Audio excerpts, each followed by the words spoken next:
slave labor. My maternal grandmother was born in Maine in 1920. In the summer of 1929, when she was 9 years old, her parents decided to move to Michigan because some other family members had found work there. They had a substantial amount of money in the bank when the stock market crashed in October of 1929. The banks closed and they had no access to their funds. Over time, they both lost their jobs. They struggled for a couple of years in Michigan.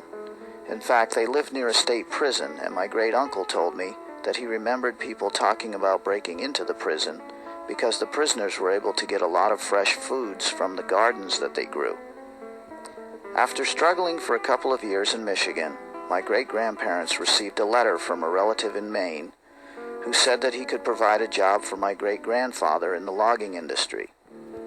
The relative who offered this job wrote to the state officials on behalf of my great-grandfather, and the state agreed to provide him with $25 and a Model T Ford to travel back to Maine with.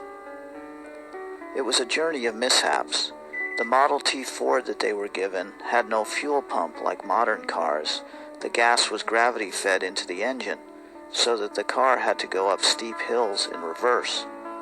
And in fact, the car was so slow at times that the family would just get out and walk beside it. But they eventually made it back to the Maine woods, where my great-grandfather worked as a logger for a while near the town of Andover. I know that during that time, loggers who worked hard could make about $1 a day cutting cordwood. They used buck saws and axes and hauled the trees out of the woods using horses. And if they were lucky, they could cut 4 to 6 cord of wood a day.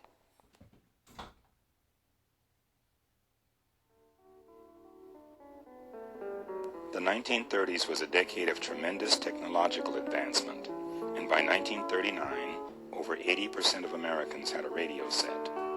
Although primarily used for entertainment, radio broadcasts quickly became a tool to inform the public of the increasing crisis in Europe.